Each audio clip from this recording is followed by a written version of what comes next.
Good morning friends. So welcome to the prelims booster session. तो आज का पहला टॉपिक है राइट टू बी फॉरगॉटन। तो एक अभी पुराने एक्टर हैं एक, तो उन्होंने दिल्ली कोर्ट हाई कोर्ट में जो है एक पिटीशन डाली और कहा है कि जो उनकी पुरानी वीडियोस, फोटोग्राफ्स, आर्टिकल्स जो प्रेस में चल रहे हैं उनको डिलीट कर दिया जाए क्योंकि ये उनका राइट टू बी फॉरगॉटन है। तो अब राइट टू बी फॉरगॉटन होता क्या है उसको देखते हैं। तो राइट टू बी फॉरगॉटन जो है वो हमारे पर्सनल डेटा प्रोटेक्शन बिल का एक पार्ट है, लेकिन अभी तक वो बिल जो है वो पार्लियामेंट में पास ही नहीं हुआ है। ये राइट टू प्रिवेसी का एक बहुत इंट्रिंसिक पार्ट होता है, राइट टू बी फॉरगॉटन। और राइट टू प्रिवेसी आपको पता है कि हमारा फंडामेंटल राइट डिक्लेयर कर दिया गया था पुट्टुस्वामी वर्डिक्ट में 2017 में। ठीक है, तो अब ये पर्सनल डाटा प्रोटेक्शन बिल जो है वो राइट टू बी फॉरगॉटन के बारे में क्या कहता है वो भी देखते हैं। तो चैप्टर 5 का क्लॉज 20 है, उसके अंदर इसके बारे में बात की गई है। राइट टू बी फॉरगॉटन के अंदर राइट टू बी फॉरगॉटन कहता है कि जो डेटा प्रिंसिपल है, डेटा प्रिंसिपल कौन, जो पर्सन चाहता है कि उसका डेटा जिसका जिसका वो पर्सनल डेटा है, जिससे रिलेटेड वो पर्सनल डेटा है, जो उसे डिलीट करवाना चाहता है, जो उसे रिमूव करवाना चाहता है, अगर वो किसी डेटा फिड्यूशरी कौन होते हैं, जो कि इस डेटा को होल्ड कर रहे हैं। ठीक है, जो भी कोई कंपनी हो सकती है, कोई डिजिटल कंपनी हो सकती है, न्यूज़ चैनल हो सकता है, जो कि इस डेटा को होल्ड कर रहा है। अगर वो कहता है, वो person data principal data fiduciary को कहता है कि आप इसे हटा दो या इसे रिमूव करो, तो जो है डेटा फिड्यूशरी को जो है वो रिमूव करना पड़ेगा। ऑफ कोर्स इसके अंदर एक कंडीशन डाली हुई है। वो कंडीशन क्या है कि डेटा प्रोटेक्शन अथॉरिटी अगर कहती है तो। ठीक है, तो ऐसा तो नहीं हो सकता ना कि मैं समझ लो बहुत ड्रग्स वगैरह में इन्वॉल्व था और मेरे बारे में पब्लिक में बहुत जो है न्यूज़ चल रही है, और मैं जाकर अब जितने न्यूज़ चैनल उनको बोलूँ कि मेरा ये राइट टू बी फॉरगॉटन है, मेरी पर्सनल डेटा है, आप इसको रिमूव करो। ठीक है, तो उस केस में तो नहीं हो सकता ना ये। इसीलिए जो है डेटा प्रोटेक्शन अथॉरिटी का इसके अंदर अप्रूवल चाहिए होगा। डेटा प्रोटेक्शन जो अथॉरिटी है वो ये देखेगी कि जो ये सेंसिटिविटी क्या है उस डेटा की, पर्सनल डेटा की, डिस्क्लोजर किस लेवल पर किया गया है, और एक्सेसिबिलिटी कितने लोग उस डेटा को एक्सेस कर पा रहे हैं। ठीक है, कल को ये भी हो सकता है कि मैंने कुछ ट्रांजैक्शंस की हों, ठीक है, बैंक अकाउंट से अपने, और जो मुझे लगता है कि बाद में एडमिसिबल ना हो कोर्ट में क्योंकि वो कुछ अनलॉफुल ट्रांजैक्शंस हैं, तो मैं अपना पहले ही एक्सरसाइज कर लूँ उसका, अपना राइट टू बी फॉरगॉटन का, और उसको डिलीट करवा दूँ। तो अगर वो वहाँ से डिलीट हो जाएंगी तो बाद में कोर्ट में कोई अगर मेरे खिलाफ प्रूव करना होगा तो वो कैसे प्रूव किया जाएगा। इसीलिए जो है डेटा प्रोटेक्शन अथॉरिटी जो है उसके अप्रूवल की ज़रूरत पड़ेगी। ठीक है, नहीं तो हर इंसान जो है अपना हर पुराना डेटा जो है वो रिमूव करवाना शुरू कर देगा। ठीक है, तो वो तो पॉसिबल नहीं है। तो डेटा प्रोटेक्शन अथॉरिटी की अप्रूवल के बाद ही जो है वो आपका डेटा जो है वो रिमूव करवाया जा सकता है। ठीक है, तो ये राइट टू बी फॉरगॉटन आया कहाँ से है? राइट टू बी फॉरगॉटन आया है, स्पेनिश कोर्ट में केस गया था, court of Europe justice of European union जो है उसका, उसमें उसमें वो स्पेनिश कोर्ट का केस जो गया था। स्पेनिश कोर्ट का ये केस क्या था कि एक पर्सन जो है उनके घर की नीलामी का उनको नोटिस मिला था, लेकिन गूगल वो जो मैटर था वो रिजॉल्व भी हो गया, लेकिन गूगल सर्च में वो जो है मैटर अभी तक दिखाई जा रहा था। तो उस पर्सन ने कहा कि इससे मेरी बदनामी हो रही है, क्योंकि जबकि मेरा तो ये मैटर सॉल्व हो चुका और कई सालों तक आप जो गूगल दिखा रहा है इसको, तो मेरी बदनामी हो रही है। ठीक है, तो स्पेनिश कोर्ट ने इस पर एक जजमेंट दी। फिर उसके बाद जो यूरोपियन कोर्ट यूनियन का जो कोर्ट है उसने जजमेंट दी कि हाँ, इस पर्सन का ये राइट टू बी फॉरगॉटन है, कि अब हो चुका है जो पहले हो गया, अब उस पर्सन का जो पर्सनल डेटा है वो क्यों आप जो है वो शेयर कर रहे हो। उसी के बाद जो है यूरोपियन यूनियन ने भी इस राइट टू बी फॉरगॉटन को अपने जीडीपीआर पता है ना हमें, जनरल डेटा प्रोटेक्शन रेगुलेशन, जो वहाँ समझ लो यूरोप का जो डेटा प्रोटेक्शन बिल है वो जीडीपीआर है। इंडिया भी इसी में से ही मोस्टली जो है वो मेजर मेजर क्लॉजेस जो है वो उठाकर अपने बिल में भी डाल रहा है, क्योंकि ये बहुत ही अच्छा और बहुत स्ट्रिंजेंट लॉ है। ठीक है, तो ये डेटा जो राइट टू बी फॉरगॉटन है वो इसी का ही एक पार्ट है और इसी में से आया है। So now let us see this topic in English, right to be forgotten. So recently a former actor has approached the Delhi High Court with a petition that some videos, photographs and articles written about him regarding his past must be removed from the internet because he has cited that he has a right to be forgotten. Of course, this right to be forgotten is a part of right to privacy, but this right to be forgotten will only be accorded to our citizens once the personal data protection bill is passed in the parliament, but it has not been passed yet. So in 2017, right to privacy was made a fundamental right under the Puttaswamy judgment, of course, but this right to be forgotten is yet to be accommodated in our personal data protection bill, which of course because of it not being passed by the parliament. Okay, so currently we do not have a legal right vis-a-vis right to be forgotten. Okay, so what is this right to be forgotten? This clause 20 under chapter 5 of this personal data protection bill says that if a data principal asks or requests a data fiduciary to restrict or prevent the personal data of this of data principal, then in that case the data fiduciary will have to get rid of that data or restrict its publication. So now I have used some jargons, some legal jargons to explain it to you, but now I will tell you what is this data principles. Data principle is, in this case, is this actor. Okay, so this actor, because the data is related to this person, this concerned person. So in this case, this data principle is this person, this former actor. And who is this data fiduciary? The data fiduciary is any company, any website, any news channel, or any even Google also, who are holding this personal data of this data principal. Okay, so this data principal, this actor is asking a data fiduciary, let's say Google, that you should remove my data or my photographs or my videos from your search engine because it is harming my image currently. Okay, whatever happened in the past, it's okay, but now he has the right to be forgotten. But of course it is not so easy, because this under this personal data protection bill, every right to be forgotten, every exercise of right to be forgotten by a citizen will have to be vetted by the data protection authority. Okay, so why this data protection authority's approval is required to exercise this right to be forgotten? So like I've told you, like I've given you an example earlier also, that uh, just assume that I have done a financial fraud or something or some other fraud, and I know that this data will be used against me in a court of law. So what I do before I get caught, I ask these data fiduciaries that you should remove this data because of it being my personal data. So later on, when I will have a court case against me, this data will not be available because it will be removed by the data fiduciary. So to prevent such misuse of right to be forgotten, the approval of data protection authority is essential. Okay, so every time I ask any data fiduciary, let's say when I'm asking Google to that this particular kind of data of mine you should be removed by you, this data protection authority's approval will be required, and data protection authority will see if the data is actually sensitive, and if the disclosure is the scale of how much is the scale of disclosure, how many people are accessing it, how many people can see that personal data regarding me.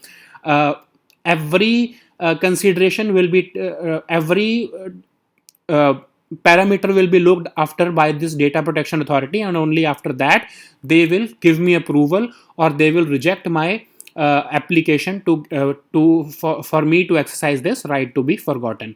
So from where does this right to be forgotten has emerged? So it has emerged from the European Union's court judgment, where a person, a Spanish person, was exercising his right to be forgotten vis-a-vis Google, and later on this right to be forgotten got itself customized as a legal right into the European Union's General Data Protection Regulation, the GDPR, which we are also using to formulate the provisions of our personal data protection bill, and this has become an integral part of our personal data protection bill also. Okay, so now let us see the next topic, which is Essential Defense Services Bill. तो जो है union minister of state for defence जो है, उन्होंने essential defence services bill जो है वो लोकसभा में पेश किया है. अब इस बिल के अंदर क्या हो रहा है कि वो जो डिफेंस मिनिस्ट्री है वो कुछ इंडस्ट्रीज या कुछ ऐसी जो हैं सर्विसेज को एसेंशियल सर्विसेज बता रही हैं, जिसका जो भी इंडस्ट्री या जो भी जो सर्विसेज को जब जो मिनिस्ट्री ऑफ डिफेंस एसेंशियल बताएगी, उसके जो एम्प्लॉयज़ हैं वो स्ट्राइक नहीं कर सकेंगे और वो लॉकआउट्स नहीं कर सकेंगे, ठीक है। तो ये बिल क्या कह रहा है कि कुछ ऐसी एसेंशियल सर्विसेज हैं, जैसे मोस्टली क्यों किया गया है कि अभी ऑर्डिनेंस फैक्ट्रीज का आपको पता है ना, कॉर्पोरेटाइजेशन की जा रही है।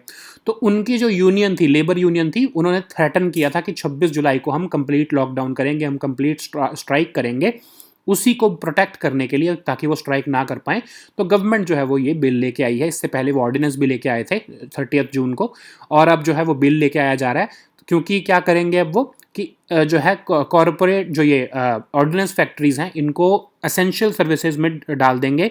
अब होगा क्या, अब गवर्नमेंट क्या कह रही है इस बिल के अंदर कि हमारे नदन बॉर्डर्स पे कुछ ऐसी इवेंट्स चल रही हैं, तो सिक्योरिटी और ऑफ द स्टेट को खतरा हो सकता है, नेशन को खतरा हो सकता है। तो इसीलिए जो कुछ ऐसी सर्विसेज जिनका चलना बहुत ज़रूरी है, तो उनको हम एसेंशियल सर्विसेज डिक्लेयर कर रहे हैं, और उनके जो एम्प्लॉयज़ हैं वो आप जो है वो लॉकआउट या स्ट्राइक्स नहीं कर सकते, ठीक है। तो उसी के लिए उसी पर्पज़ के लिए बिल लेके आया जा रहा है। तो of course this is also true, ये सच भी है कि अगर सोचो, अगर कल को हमारे चाइना के साथ कुछ इशू हो जाता है, तो अगर हमारी जो डिफेंस प्रोडक्शन, आपको पता है हम कितनी एक तरह से इस टाइम पर बहुत ही हाई स्पीड पर हम जो है, आप देख रहे होगे पिछले 2-3 दिन से कितने ज़्यादा मिसाइल्स भी टेस्ट हो रहे हैं। पिछले पूरे एक साल में ही आप देखोगे तो डिफेंस रिफॉर्म्स के एटलीस्ट कंटेक्स्ट में बहुत ज़्यादा काम हुआ है, ठीक है। तो अगर किसी भी कंटेक्स्ट में हमारे जो है, अगर उसमें रुकावट आती है, तो हमारे को एक खतरा जो है हमारे नदन बॉर्डर्स पर, वो हमारे लिए सीरियस हो सकता है, ठीक है। तो ये corporatisation of ordnance force factory board जो है, वो भी उसी के एक डिफेंस रिफॉर्म ही है वो भी। तो उसको, उसमें कोई रोक ना आए, इसलिए गवर्नमेंट जो है ये बिल लेकर आई है, ठीक है। So now let us see this topic in English. Essential Defense Services Bill. So Union Minister of State for Defense, he has introduced this Essential Defense Services Bill in the Lok Sabha. This bill aims to curb the right of certain industries or services which are working under the Ministry of Defense to go for strikes or lockout. Okay, so what has happened is that the government has announced that they will be corporatizing the Ordnance Factories Board, and because of that news, certain trade unions which are related with the Indian Ordnance Factory Board, they decided that they will go on an indefinite strike from 26 July. But to curb that strike, because the government tried to negotiate with them, the government made them understand that their interests will be looked after, but they were adamant that they will go for strike, because they are hell bent that they would not allow any corporatization of this ordnance board. That's why the government had no other resort but to bring this bill and declare these ordnance factories as essential defense services. Okay, so after this bill is passed, these employee unions will not have any right to go for strike or lockout, and the government, the argument of the government is correct also. Okay, the government is saying that we are having a precarious situation in the northern front of the country, and for the security of the nation, we cannot afford any hiatus or a pause in the production of defense related equipment. So for that purpose, we cannot afford any strike or lockout in certain essential services which are related to the Ministry of Defense, and that's why they have brought this bill, so that the smooth operation of defense equipment manufacturing can go on. Okay, so now let us see the next topic, which is surveillance laws in India.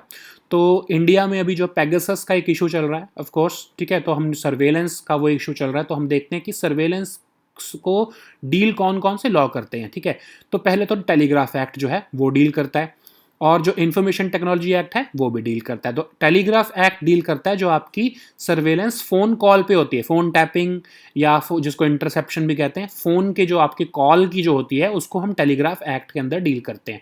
और जो internet electronic जो आपकी जो communication की जो आपकी interception हो रही है, वो IT एक्ट 2000 जो है उसके अंदर डील की जाती है, ठीक है। तो टेलीग्राफ एक्ट जो है उसका सेक्शन 5 का सबसेक्शन 2 कहता है कि अगर सोवरेनिटी और इंटेग्रिटी ऑफ द स्टेट, मतलब इंडिया की जो है सोवरेनिटी इंटेग्रिटी के लिए, सिक्योरिटी ऑफ द स्टेट के लिए, friendly relations of foreign states और पब्लिक ऑर्डर मेंटेन करने के लिए अगर कोई इंटरसेप्शन की जा रही है तो वो अलाउड है, ठीक है।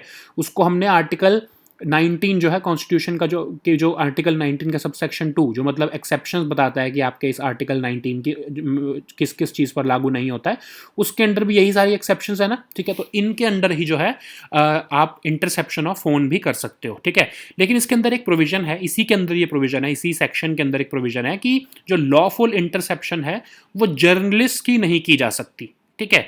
तो जर्नलिस्ट की नहीं की जा सकती, लेकिन ऑफ कोर्स उसके अंदर भी एक एक्सेप्शन है कि अगर उसकी उन्होंने जो उनकी कम्युनिकेशन हो रही है, अगर वो प्रोहिबिट कर दो आप इस सब सेक्शन के अंदर, तब जो है वो इंटरसेप्शन की जा सकती है, ठीक है। तो ये एक तरह से की भी जा सकती है, लेकिन एक एक्सेप्शन उसके अंदर भी दे रहे हैं कि आप उनकी भी कर सकते हो जो कि एक अक्रेडिटेड जर्नलिस्ट है, लेकिन उनकी जो है ट्रांसमिशन जो है वो आप प्रोहिबिट करो। ट्रांसमिशन प्रोहिबिट करने का मतलब क्या हुआ, वो भी वही बात होगी कि in the interest of the security of the state, sovereignty of the country and all that, आप उस केस में जो है उनकी भी कर सकते हो, ठीक है। तो अब सुप्रीम कोर्ट ने इंटरवेन भी किया था इसमें, ठीक है। सुप्रीम कोर्ट में public union of for civil liberties और यूनियन ऑफ इंडिया का केस था 1996 में। उस केस में सुप्रीम कोर्ट ने गाइडलाइंस दी थी कि टेलीग्राफ एक्ट का जो ये सब सेक्शन 5 सब सेक्शन 2 है, उसका जो है आपको जो है कैसे इस्तेमाल करना है, कैसे उसको आप यूज़ कर सकते हो, उसके लिए गाइडलाइंस दी थी, ठीक है। तो उन्होंने कहा कि एक रिव्यू कमेटी होनी चाहिए। ऐसा नहीं कि गवर्नमेंट किसी का भी उठा के सीधा फ़ोन टैप करना शुरू कर दे, फ़ोन इंटरसेप्ट करना शुरू कर दे। एक रिव्यू कमेटी होनी चाहिए जिसको मिनिमम एक सेक्रेटरी लेवल का जो पर्सन है गवर्नमेंट ऑफ इंडिया में, मिनिस्ट्री ऑफ होम अफेयर्स में, वो उसको जब तक परमिशन नहीं देता तब तक फ़ोन टैपिंग या फ़ोन की इंटरसेप्शन नहीं की जा सकती, ठीक है। फिर ये जो सेक्रेटरी लेवल की पोजीशन का जो है, ये 419 ए जो रूल है वो बनाया गया था इसी टेलीग्राफ रूल्स के अंदर 2007 में, और इसी के तहत ये जो 419 ए जो रूल है वही ये कहता है कि सेक्रेटरी लेवल की पोजीशन गवर्नमेंट ऑफ इंडिया में, और अगर स्टेट गवर्नमेंट के लेवल पर करनी है इंटरसेप्शन, तो एक सेक्रेटरी लेवल जो कि होम डिपार्टमेंट, जो स्टेट गवर्नमेंट का डिपार्टमेंट है, उनके अप्रूवल के बिना जो है ये नहीं किया जा सकता, ठीक है। फिर आईटी एक्ट में जो ये सिमिलर जैसे सेक्शन 5 सब सेक्शन 2 है, तो आईटी एक्ट का जो है वो सेक्शन 69 जो है वो डील करता है इलेक्ट्रॉनिक सर्वेलेंस के साथ, ठीक है। अब उसके अंदर भी वही एक्सेप्शंस हैं, ठीक है। आर्टिकल 19(2) वाली security of the states, sovereignty and integrity of the country and all that, वो सारी जो है इसके अंदर भी लागू होती हैं, ठीक है। So now let us see this topic in English, surveillance laws in India.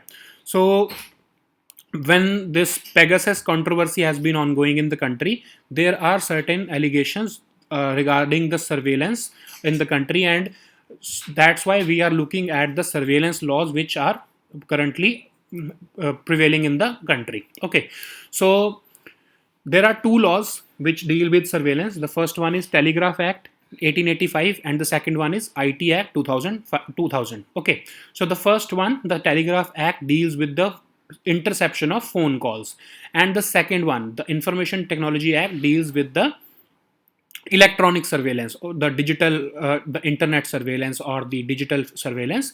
So the Telegraph Act 1885, the section 5 subsection 2 of Telegraph Act says that in the interest of the sovereignty and integrity of India, the security of the state, friendly relations with foreign states or public order, you can go for interception of phone calls or basically tapping of the phones. Okay, so all these exceptions are also part of Article 19 subsection 2 of the Constitution. These are the reasonable restrictions which are placed upon the Article 19 of the Constitution. Okay, so these are the same kind of restrictions which are available under the Constitution also.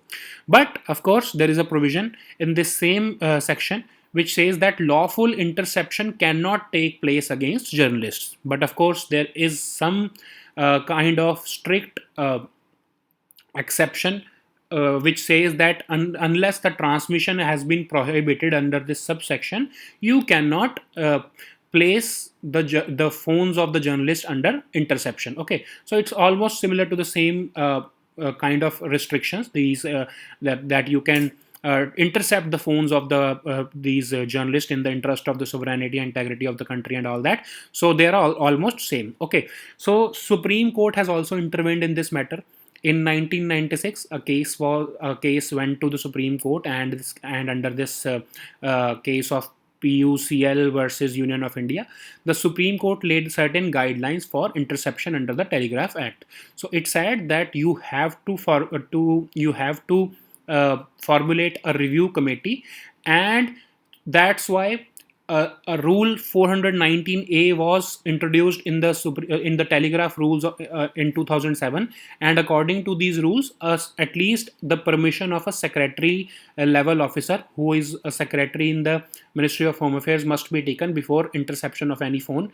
And in the case of state governments, a similar secretary level officer who is in charge of the home department must be taken before any interception of the phone. Okay, so in IT Act 2000, the section 69 of the IT Act deals with it. Okay, so like section 5(2) of the Telegraph Act, the IT Act section 69 is dealing with the legal framework for electronic surveillance. Okay, so it also has the same kind of exceptions like we have dealt with the Article 19 subsection 2. So all those exceptions deal with it also. Okay, so these are the laws which are dealing with surveillance in India. Okay, so the next topic is global survey on digital and sustainable trade facilitation.